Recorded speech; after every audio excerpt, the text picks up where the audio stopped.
My name's Magdalena Lyle from Energie4 Therapy.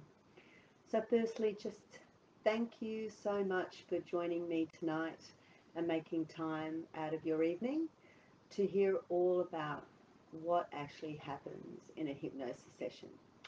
But an even bigger thank you to Alicia from Thrive Free Women's Health Wellness to make this happen and to just offer me this opportunity to tell you all about what happens in a hypnosis session. And I know that she presents so many beautiful women talking about so many valuable, motivating subjects. And this amazing community just helps every woman out there to motivate, to grow and learn on so many levels. So I'll just quickly tell you a bit about myself. So I'm a fascial stretch therapist. That's how I started. Actually, I started as a strength coach, then moved on to a fascial stretch therapy, Bowen therapy, but my main therapy is actually hypnotherapy. And I love it. I absolutely love it. It changes so many people's lives. It's such a big game changer. And I just wanted to talk to you about what a hypnosis session is all about. So let's get started. And if there are any questions, please add it to the chat box below. And after this webinar, or if we don't have enough time, please drop your email and I'll answer them. So let's get started. It's about what people's perception of hypnosis is. What actually happens in a hypnosis session, who does it help, and basically what does it help. So I'll just give a bit of a background on why I started this subject and what instigated this whole topic. So I was telling my eldest son that I'm doing hypnotherapy now, and I've got clients booked up, and it was just great. I was so excited. And then his comment to me was, look into my eyes, look into my eyes, look into my eyes. And he got that skit from a comedian called Little Britain. And I'm not sure if you actually know of this comedian from the UK, but he's quite funny, and the kids just love him. But that was his perception of what a hypnosis session was. And of course my whole family ran with it and they joked with it, and that's fine. But then it got me thinking, well, if he thinks it's a joke, or his interpretation is that it's about, you know, people doing what they don't want to do on stage and, you know, quacking like a duck, or, you know, making love to a bloody pole or something. That's not what hypnosis is. It's actually so far from it. It's actually empowering, and it's liberating, and it's such a game changer for people that have suffered with debilitating issues that have probably not been able for them to move on in their life, in their relationship, in their career. So for a lot of people, it is a huge help. Such a beneficial therapy that they probably thought never existed. So that's why I picked this topic. So let's move on to what, I'm just going to change this. So I'm just going to talk about who is it for. As I said, it's for everyone.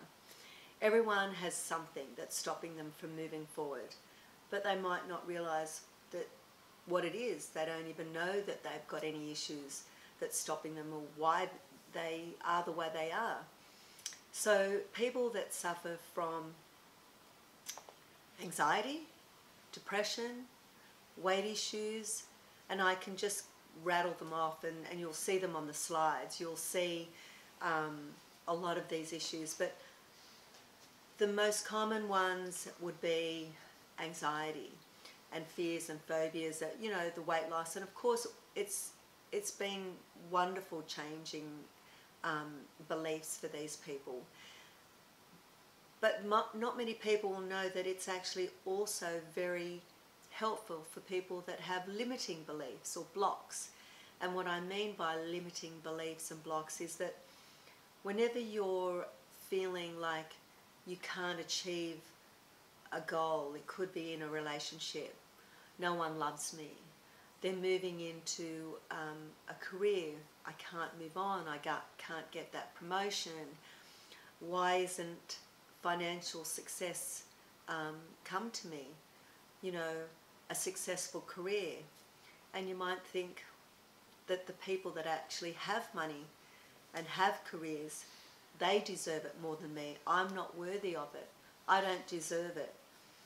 And you know, you might work really hard, you might get up in the morning, you do that, you show so much dedication, and people are saying that you don't do a great job, but you never get past that. You never get past that promotional stage.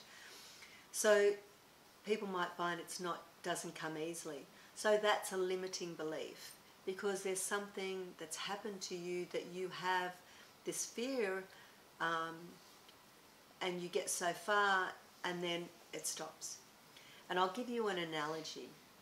You have this fly in the room or fly in the car, and it keeps hitting the wall or hitting that glass, you know, the glass door, and it just keeps going in and hitting it and hitting it. And that's exactly what a limiting belief is.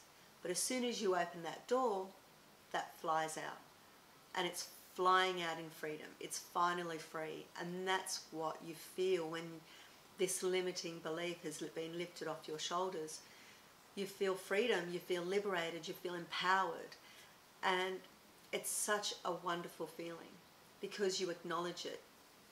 So when we first came out of the womb, I'll give you another little example. When we first came out of the womb, all our entire needs were met as a baby. When we needed a nappy change, our nappy got changed. When we were hungry, we got fed. When we wanted a cuddle because we wanted some attention, you were picked up and cradled. When you know, were cold, you were given warmth. So as a child or a baby, we just expected it. It just happened. We cried and they knew what to do. So these beliefs of the baby was, if I act some way or a certain way, I'm going to get what I want. And children do too. You just think about Christmas. Christmas, kids, this little, you know, my little kids, your little kids will say, oh, I want that Barbie doll, or I want the Barbie doll and the van. I want Barbie doll and Ken. I want that big Tonka truck. You know, kids' expectations of what they want just super exceed what we can afford. And so they'll say, well, Mummy and Daddy, why? Why can't I have these things? Why can't I have it? Santa said that, you know, if we're good throughout the year, we're going to get it. We're going to be good and we're going to have this present. You know, Santa Claus comes down from the chimney and it's laid out under the Christmas tree. So that's how it happens. But they don't realise that us as parents, we go to the store, we actually might even go for that sale and get the toy because it's on sale. They don't know that it costs a lot of money. So we don't give them that belief. We don't want to give them that disappointment. So they have already built a belief of expectations. So when we think about those expectations, that is what we have been brought up to believe. And actually, in fact, when kids are small and we say that perhaps we can't afford something, they'll say, well, why can't you go to the bank? The bank's got money. You know, we see you, Mum and Dad, when you go to the bank and then you come out with this money, this cash. It's just so easy. So again, they don't have that understanding. When we actually have the idea that money is available to us, but why don't we get it? And that's that limiting belief. Why am I not worthy? So what we do in hypnosis is we do a discovery call. We talk to our clients. We talk about What is their issue? What is it that you want to, what is limiting your life now? What is it affecting you? How is this issue affecting you now? And what do you want to be? How do you want to feel? So after this discovery talk, that's what we call it, is a discovery talk, then we have our meeting. And throughout the hypnosis session, we will do 4 things. We will, I call them the 4 eyes. We'll investigate, a bit like detective work. We'll go in and we'll ask some questions and we'll really try to get to the root cause of what that issue is about. Where did it come from? How far back did it come from? So we've got some questions that we do and some little tools in our toolbox. And then once we've found out the issue, then we'll interpret it. And we'll interpret it in a way that you can understand it, that you can be aware of it, because it is your memory, your issue, and your belief. So we, or I, try and go through the hypnosis session and interpret it for you. I don't suggest it, you do all the talking. And then we interrupt it. We interrupt those negative beliefs. We'll then go and make positive beliefs. And how we do those positive beliefs is that we install new positive transformational beliefs. So when we go under hypnosis, you won't be quacking like a duck. And just to let you know, after this webinar, after I do my little chat, we will be experiencing a full hypnosis session. So I hope you can please stay on throughout this webinar. It won't be long, but I would love you to experience this hypnosis session. And it will be on some of the things that we've talked about.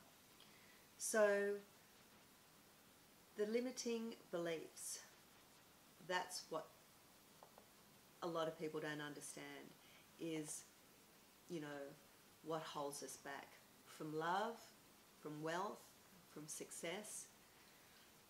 But what I also want to clear up is a couple of myths. And some myths are some preconceived thoughts that this is what happens in a hypnosis session. You go to sleep. One of the myths is that you'll sleep throughout the session. No, you won't sleep. Sometimes some people do, but that's when they're listening to a recording at night time and they might drift off. But actually, excuse me, in the actual hypnosis session, you are in a state of trance. And there's a few brain waves that we'll go through, and I'll just speak of that later. So it's a sleep of actually the nervous system.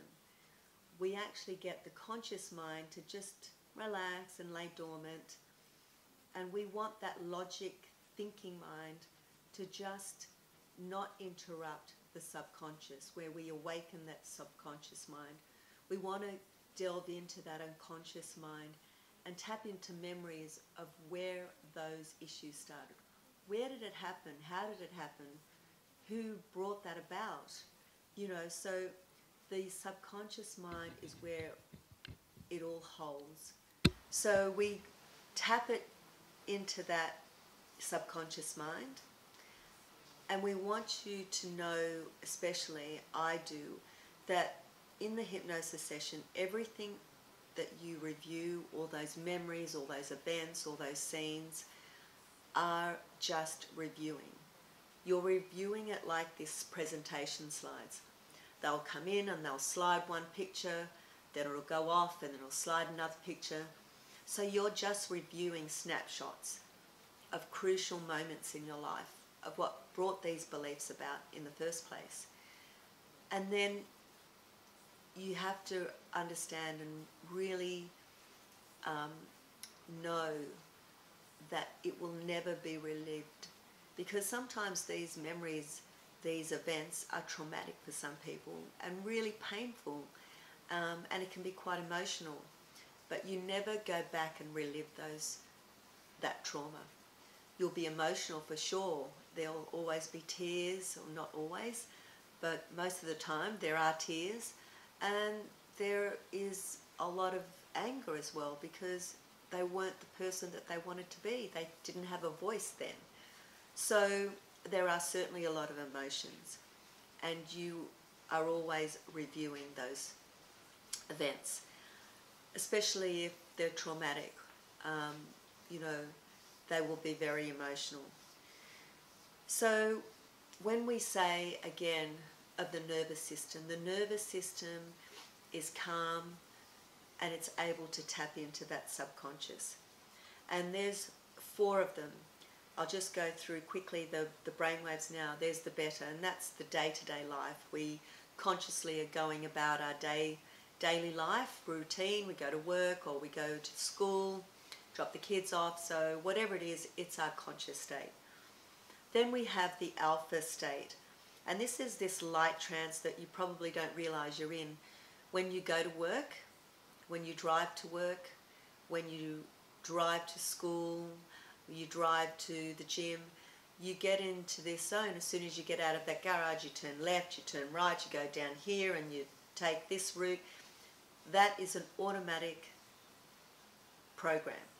It's like automatic pilot, you just know. And that's a semi-trance, and we actually are in some of that alpha wave, and we can combine it with the next one, which is the theta. So this is where the action happens. The action happens here in this brainwave.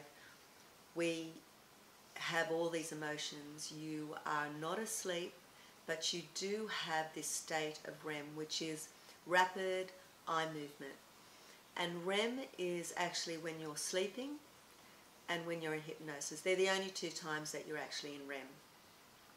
So you're basically are now in hypnosis. And then you go into the last one, which is delta. It's the deep sleep.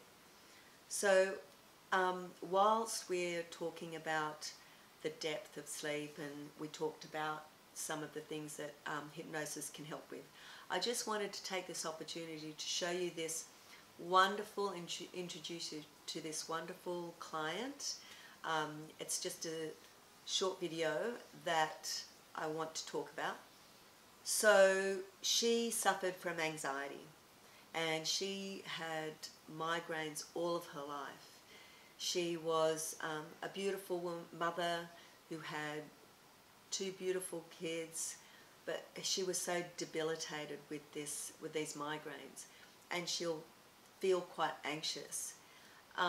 In her case, she only had 1 session, which is pretty rare, but she actually acknowledged her scenes, and she brought it away with her, and every time she thought of migraine was coming up, she would then go into the recording, and which is what happens after a hypnosis session.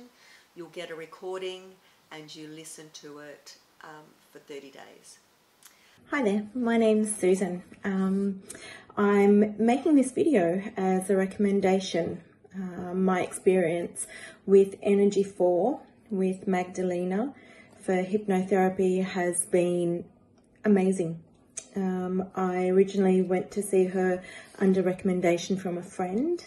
I've suffered migraines my entire life and haven't been able to fully grasp or understand why this happens. I know I have some triggers. I know I have some things that will obviously lead into a migraine, but I couldn't understand why I would get so much anxiety associated with the initial triggers when they came up. So I went to see Magdalena. I had 1 session with her for migraine therapy. She gave me a record. That's one myth, is the sleep. And then we have the other myth, which is weak. We don't want people to think that people that come to hypnosis are weak. And I really want to make sure that we negate that thought of people coming to hypnosis as being weak. It's far from it. You are actually strong, and you actually, the thought of being weak is so laughable now when I think about some of the clients that I've had, because when they've come out of it, they're so empowered. And it was only today, this morning, I was listening to the news.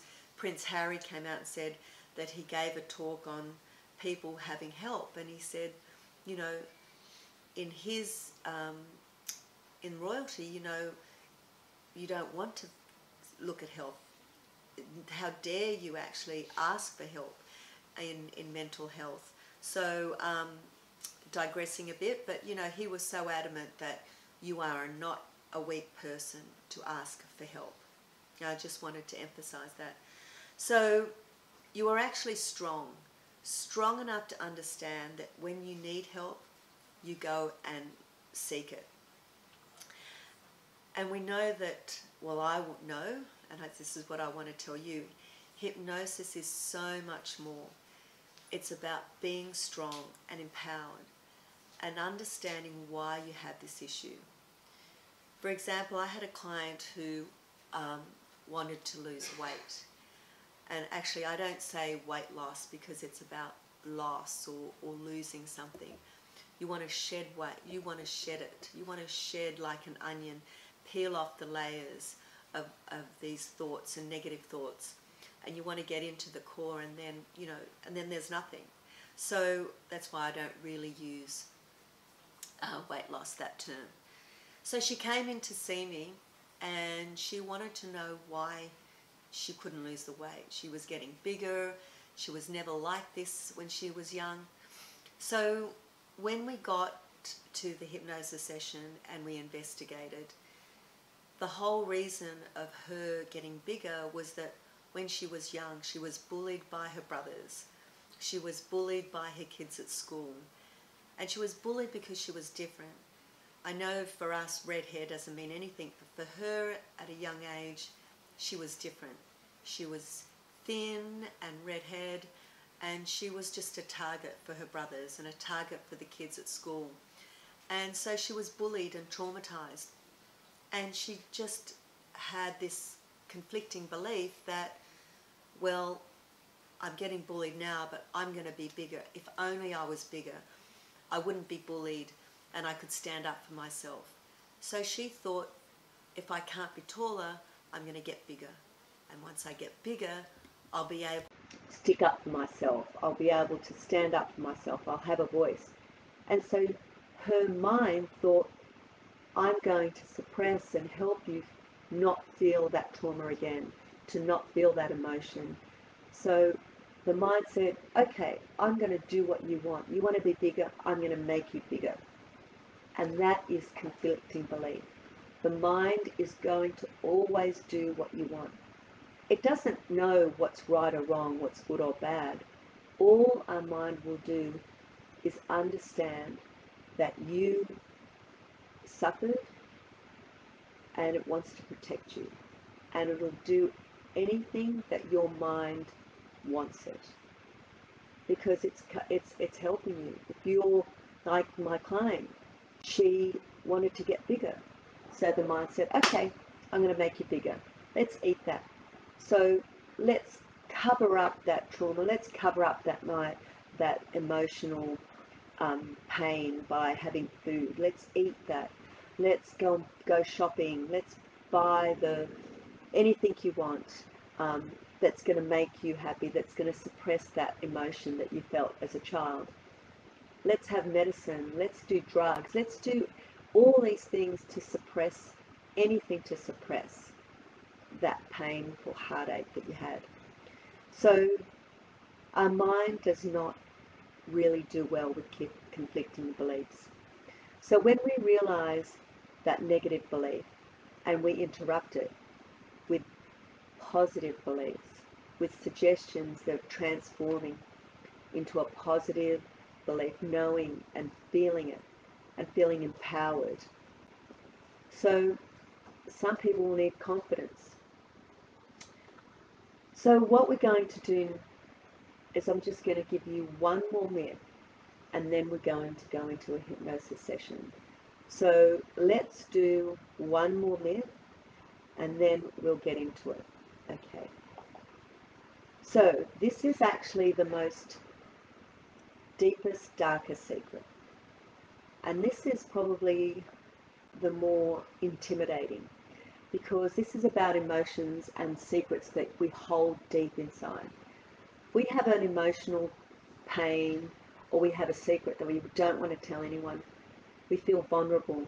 We feel that if we tell somebody what we're feeling, truly feeling, if we tell this secret that what happened to us, because we feel ashamed that if we say what happened to us, they're going to think that we're a horrible person, or, you know, that we're not worthy or we're not deserving.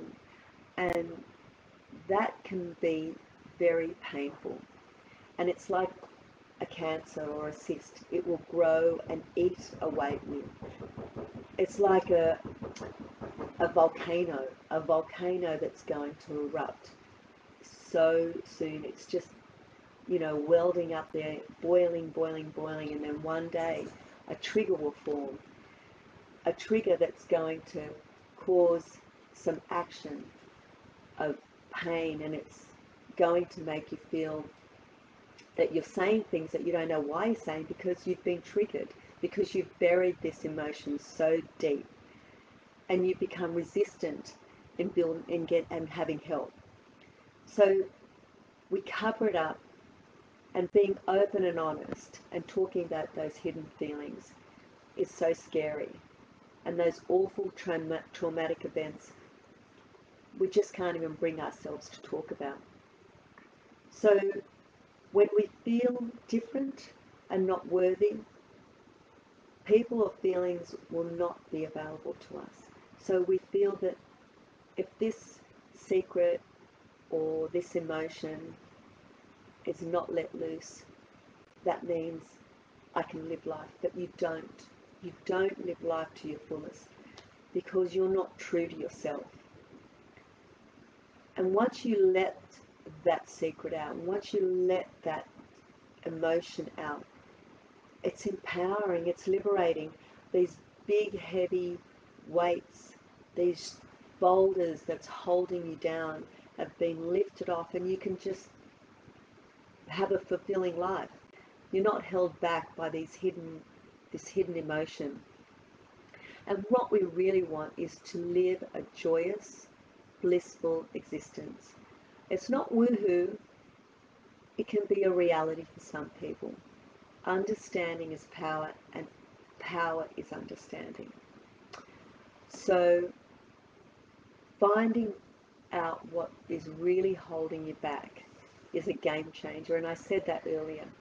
It's a game changer for so many of us. And I just want to leave on this last note. Every thought causes a feeling. Every feeling causes an action. So change those negative beliefs. Change those negative thoughts to positive ones. So now we're going to go and have a session. Switch off your phone.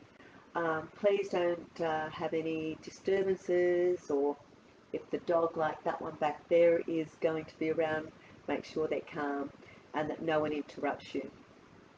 So you're going to be sitting comfortably, legs and feet not quite touching, not crossed.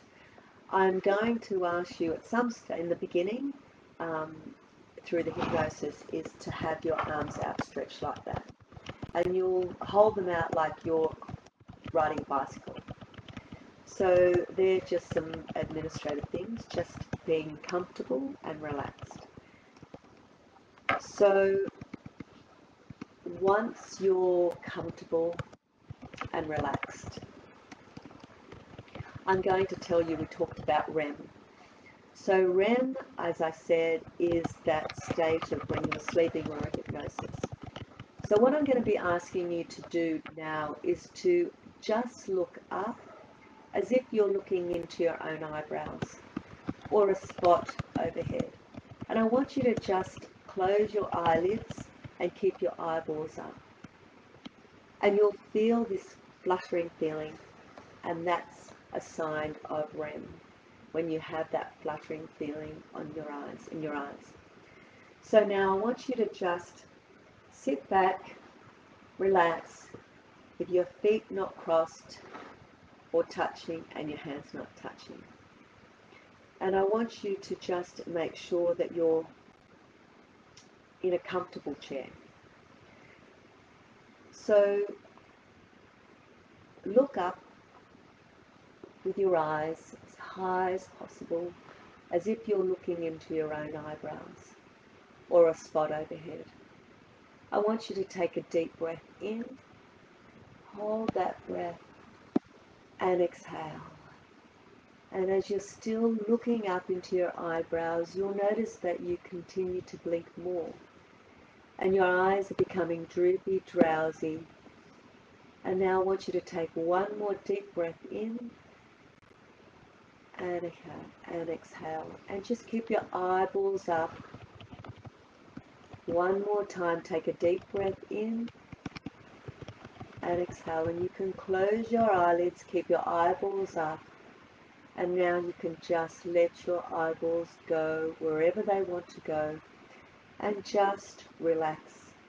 And you can feel your muscles and nerves around your eyes just letting loose, turning loose, becoming very heavy.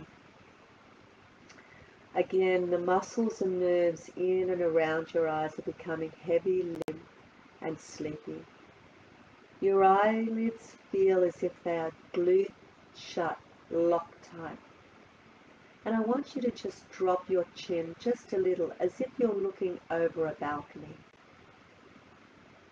And I want you to imagine looking over 10 steps. And you can see at the bottom of those steps this beautiful place. It can be the beautiful green or a beautiful sandy, white, warm sand. Now I want you to see that first step. You're going to take 10 steps down. You're taking step 10. You feel, hear and see your feet connected with every step you take. You're taking step 9 and 8. You sink completely. You drift completely to a deeper level of yourself. You're taking steps 7 and 6, and your nervous system is asleep, and every muscle in your body is completely relaxed as you go deeper. Sink deeper. Go deeper. And as you feel and hear every heartbeat, it takes you even deeper. You're taking step 5. You're already halfway there. You're taking step 4 and 3 as you proceed calmly and easily into a deeper awareness of yourself.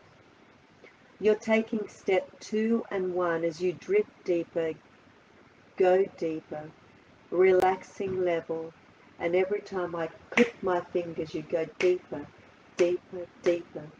You go 50 times deeper, 100 times deeper. You sink deeper.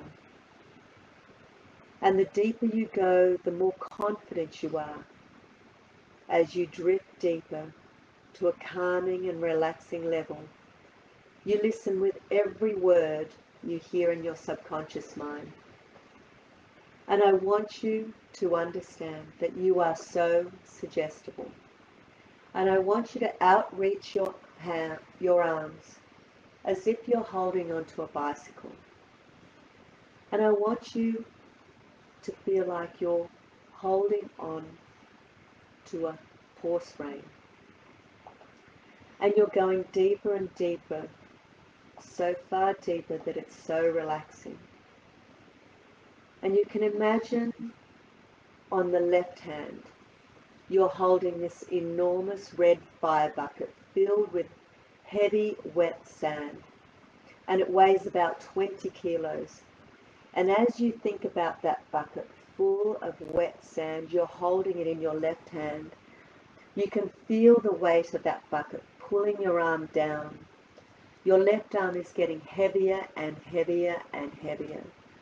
And by the second your arm is feeling so heavy that it becomes heavy in your whole body. Your eyelids are so heavy they feel glued shut, but your right hand is holding this string that is attached to a huge helium balloon, and it's as big as you, and it's pulling your arm higher and higher. It is lighter than air, so absolutely weightless, that your right arm is floating, lifting, moving, pulling and traveling up. Your arm is floating up, up, up, pulling up, lifting up, and as your right hand floats up, moves up, travels up, you are noticing something amazing. Your right arm is weightless and your left arm is way down because you are incredibly suggestible. And that is a gift. And when you give yourself great suggestions and know, I want you to notice. And now I want you to notice that even if you try to push your right arm down, it's like trying to push a beach ball underwater. It just insists on springing higher. Try to push your arm down. It's like trying to push a balloon underwater. It just goes down and down.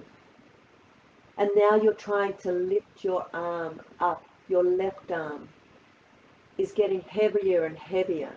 And you go deeper and sink deeper. And when I count to 3 and click my fingers, you will go drop your hands and drop the bucket and drop that balloon. And your arms will just drop onto your lap. And 50 times deeper you'll count. 1, 2, 3.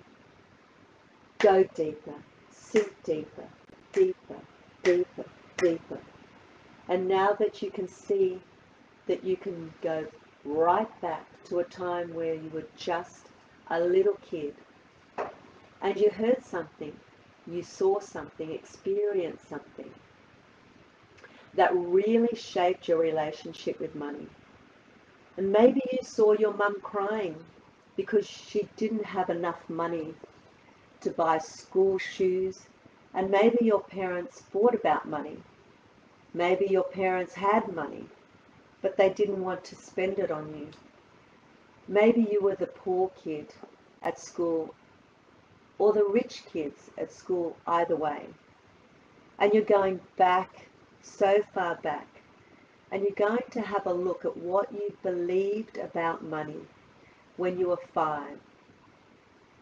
You were just 5 years old, when you had been on this planet for just a few years, maybe 3 or 5, 7, when you form these beliefs about money, and you know you're still walking around with these beliefs right now. You were 5, and they're still affecting you, hurting you, holding you back, limiting you. But today is you're going to let your mind go. So right now, on the count of 5, your brilliant mind, your extraordinary mind, your genius mind is taking you way back in time. It's like a movie of your life is being rewound. It's going backwards, backwards, backwards. That video of your life is playing back, rolling backwards, winding back. You are becoming younger, smaller, lighter, shorter. You're drifting right back to questions. You know, and on the count, we're not that kind of people that have money. We can't afford that. So stay in that scene. I want you to look at it with fascination, even if it was terrible or sad. I want you to look at that scene, and I want you to see that this is your light bulb moment, your aha moment, your illuminating moment, and look and say, yes, I'm a little kid, but I'm hearing and seeing and experiencing this stuff. and it's how I'm seeing the world. I'm just a kid, but this stuff I'm being told about money is affecting me. All these years later, so stay in that scene. Look over it. Look around it. Look through it. And I want you to put that scene into one side, because you're going to come back to another scene, all to do with this same block about wealth success. You being able to monetize yourself. Again, on the count of 5, you're going back to another vivid, vital, crucial, absolutely significant scene that is all to do with how, where, and when you got a block about successful and about being wealthy, a block about being abundant. And you're in that time tunnel, again being pulled back, drawn back, taken back to that movie of your life. It's being rewound, going backwards, backwards, backwards, backwards. Back you go. Onto the count of 5, you are becoming younger, smaller, lighter, shorter. On the count of 4, years are peeling away from your body. And on the count of 3 and 2, you are drifting back to a vivid, crucial, deeply significant scene that is all to do with how you got a block of being successful. You drifting back, right back, just to be there. Just be there. It's like click my fingers. It's rather like switching on your computer. That picture is warming up, and you are right in the middle of this picture, able to answer each and every question, starting now with the scene. Where are you? How old are you? About? Is it daytime or nighttime? Are you inside or outside? Are you on your own, or is there anybody with you? But the only question that matters in this scene is what you are in and what you are doing, seeing and feeling. And most importantly, what are you experiencing? I want you to feel what you felt, then see what you saw. And then as I count to 3, I'll click my fingers, your ears are pricked up, and you're going to open, and you're going to know and hear exactly what you heard then. And here it comes on the count of 1, 2, 3. Your ears are open, and you can hear someone saying something about you, all about success. And you can see exactly how, what you heard, what was said to you about it. It is all to do with you, and certainly about your family. In your line of hearing, you can hear it. How has that led you to believe that success is not available to you? That you can't go forward? That you can go so far but no further, and that other people can monetize their talents, but for you it's just so hard. It's too hard. And I want you to stay in that scene. This is your aha moment. Look over and around through that scene again, and go and see it. See every moment of that scene. And of course you say, yes, I see. That's what I saw when I was a kid. That's what I lived. I learned what I lived in this scene. I can see something going on. I can see the message that I got about success and wealth eluding my life, my family, and only being there for other people. And I can see who I've kept that going. We learn what we live, and as a kid, you have no choice but to learn what you live. But today, you have a choice to unlearn and to install something better. So stay in that scene. Look over it. Look around it. Look right through it, because that's not you. It was you. It was your reality. It's not now. And I want you to put that scene to one side, as if you've just gone back and had a look at it like a DVD or a snapshot. And you're just putting it to one side just for a minute as we go back to one more.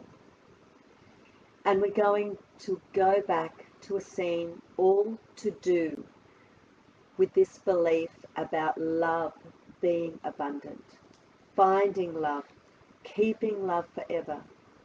This belief that says you got to go work on love. You got to earn love, chase love, look a certain way to get love, which isn't true.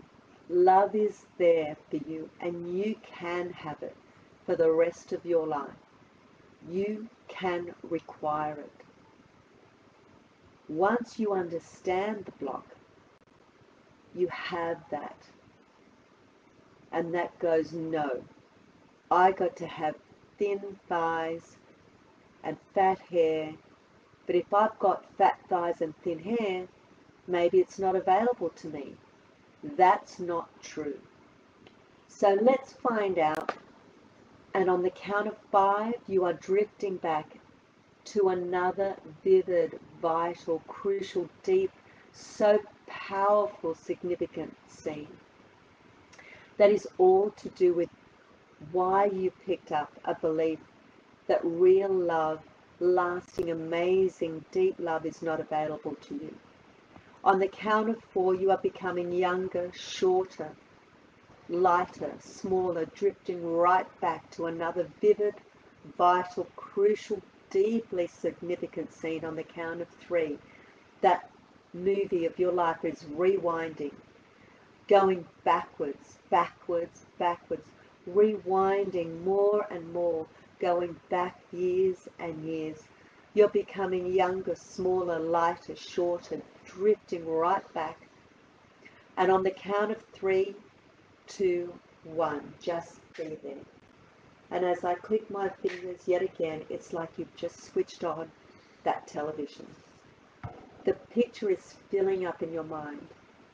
You are right in the middle of it, and you know exactly where you are. Is it daytime or nighttime?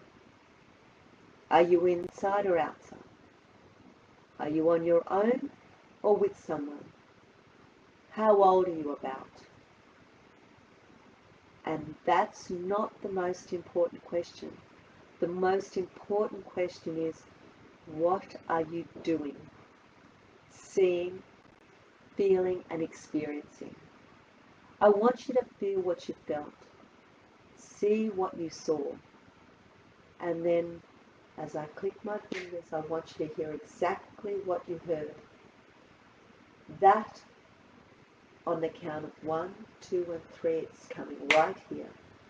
I want you to stay in that scene of being small, that small child, where you form that belief that love is not available to you. It's so far out of reach. It's hard work to keep it.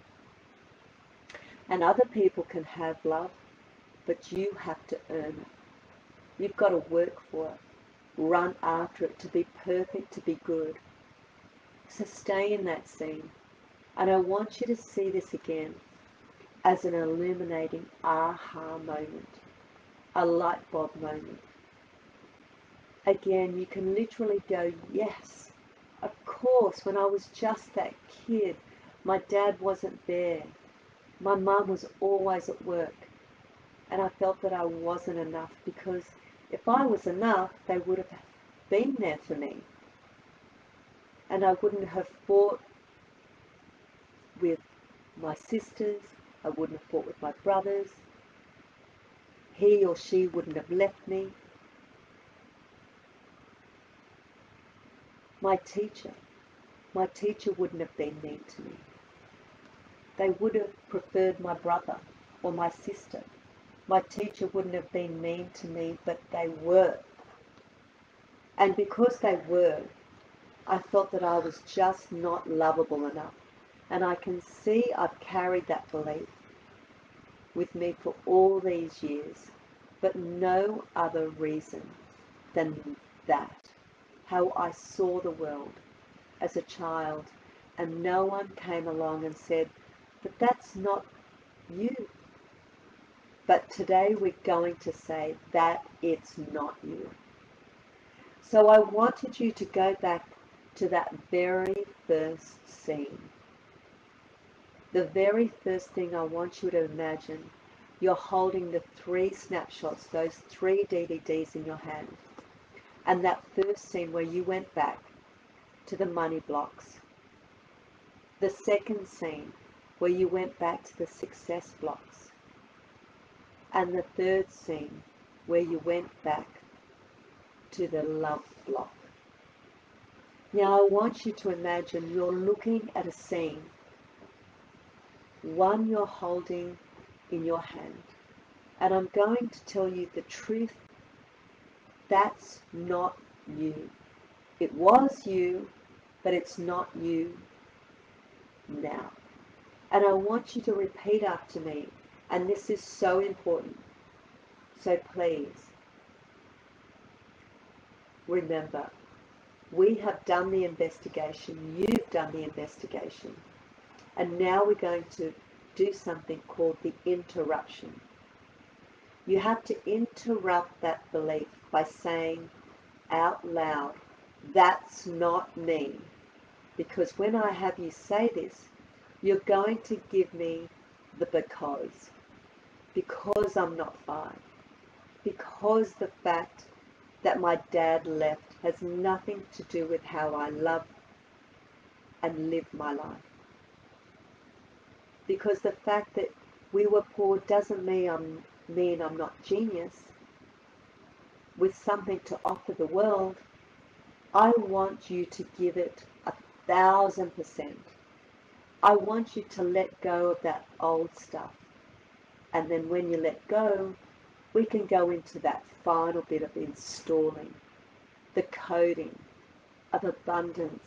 So repeat after me. And remember, you're talking about scene 1, the money blocks. I want you to repeat after me, that's not me, because, and finish that sentence out loud. And we're going to do this 3 times. So for each scene, so stay in the scene 1 and repeat after me. That cannot be me ever again for the rest of my abundant life, because, and I want you to say it out loud. I want you to justify. I want you to hear every single person's voice telling you.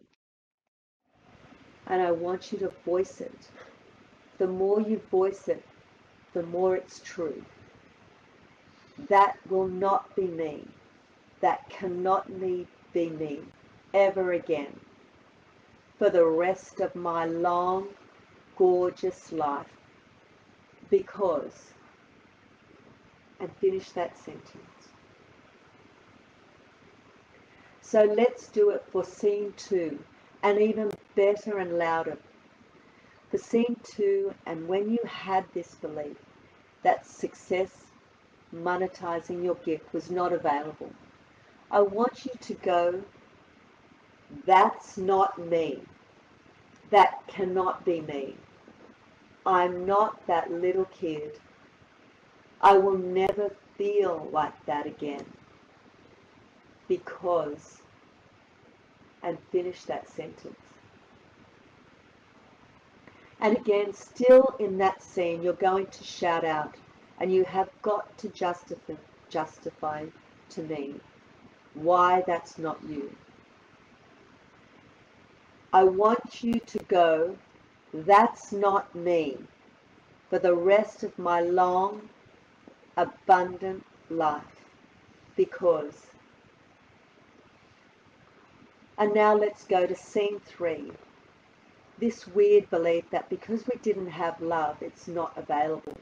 And maybe even if your parents couldn't stand the sight of you, somebody wanted you to be here. Someone put you here. They wanted you to be you. And they'll support you in everything and giving you everything. But you really have to believe that you're worth every part of that. So let's go to the scene 3 where you have the block to feeling lovable enough.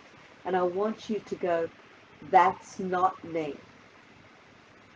That will never be me, ever again, for the rest of my long, joyful life.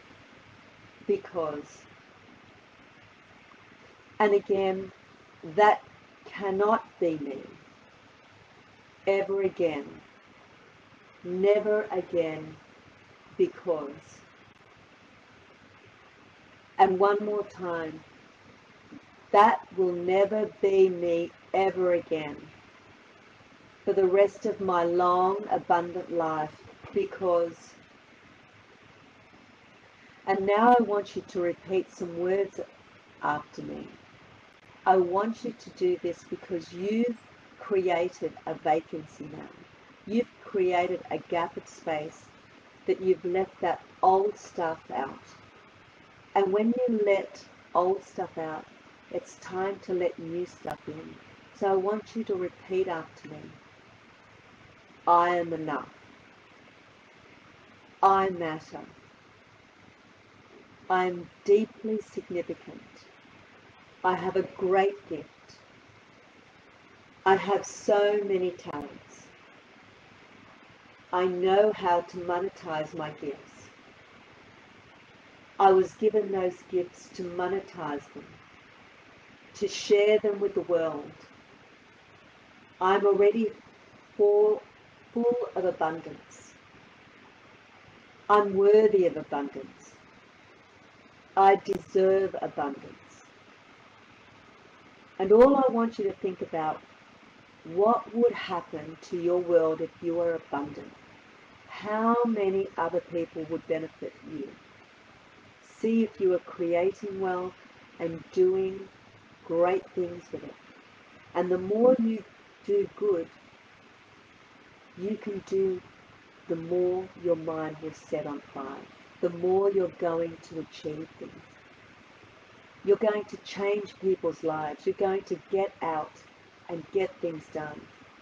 So I want you to think about how your world would change and how other people's world will change too when you have this abundance, when you have abundant health, abundant wealth, abundant love, when you have an abundant mindset and you never go, I don't know where it's coming from, and I want, if they leave me, and oh my God, if it doesn't work out, what if I get rejected? If you just decide, I live in an abundant world, and there's not ever going to, ever think there is not enough for me. There is enough forever, and I have more. Doesn't mean other people have less, because I have a generous heart and I want more to help other people. And me having more, I can do things. I'm happier, better, a better parent, a better person, a better part of myself. My daughter, son, brother, sister, husband, wife, lover, boss, employer, employee. Think about all the good you can do and how, when, and you can go from zero to abundance. You share other people's. It's possible. The people who have money now, the people who invented something, came up with something, monetize an idea. And we can all do that. You can do that. So think about how people will benefit you. And as you go deeper, I want you to just do one more thing. I want you to think about the missing you. You see, we all wait for someone to say, I love you, you're great, you're amazing, you're wonderful. We have an unmet needs as children. Our needs won't make, when you're a child, maybe you didn't have that. You needed to feel safe. You needed to feel loved. You needed to feel significant. You needed to feel that you mattered. And if you didn't get that, you go through life thinking of what I'm not saying. And I don't matter. And I've got to find someone to meet money to go to find a great guy and a great girl. And you need to hear, oh, you're so great. You're a great boss. But when you do, it's forever. So I want you to do one more thing. Think about the unmet needs of that little kid you once were. Think about the words you wanted to hear. We all want to hear the same words. I'm proud of you. I love you. How lucky am I to have you? I knew you're great. You're smart. You're interesting. You're great to be around. And I want you to say these words out loud. I'm proud of you. I love you. You're a great kid. You got something to offer the world. You're talented. You matter. You're significant. And now let's say in the first person, I matter. I'm talented. I'm significant. I'm lovable. I'm enough. I am enough. I have something to offer the world, and I can monetize it because I have talent. I have a belief. I have an ambition. I have drive, and I am unstoppable. And as you go deeper into an absolutely relaxed state, as you go deeper, drift deeper, you go deeper, you're aware of a phenomenal, powerful, extraordinary transformation taking place. And so you can feel this transformation, because here is your truth. When you're a little kid, you felt that way you felt. You felt all of that. And you saw what you saw, all of that. You experienced it. And what you experienced, you felt. What you felt, you had no choice. But now you have a choice. Because you are not that little kid. You are a beautiful, talented, extraordinary, gifted, and an adult. And as that talented, beautiful, gifted adult that you are, you will never again, ever for the rest of your long, abundant life, be relevant or necessary or interesting or even appropriate for you to think the way you thought. The way you thought you were a child, when you were a child. It will never, ever again be relevant or even interesting. Because for you to believe what you believe back then, or think what you thought then, or to see what you saw then, you put all of that behind you. And it's like that water when you had your shower this morning. It just ran down the drain. It can never come back to you. And those beliefs are gone. They've disappeared. They've erased, they're eradicated, they're eliminated and shattered. So smashed out of your life, they will always be smashed out of your life. Because for the rest of your long, abundant life, something you once believed long, long ago, and they cannot and will not interest you or affect you ever again. And as you move on, from one phenomenal, extraordinary, incredible achievement and accomplishment, you can move on from one. So I want you to remember that when you go back, you're recoding, you're changing that software, you're installing the truth. The truth is not what you felt when you were 5 or 4 or 3 or 10.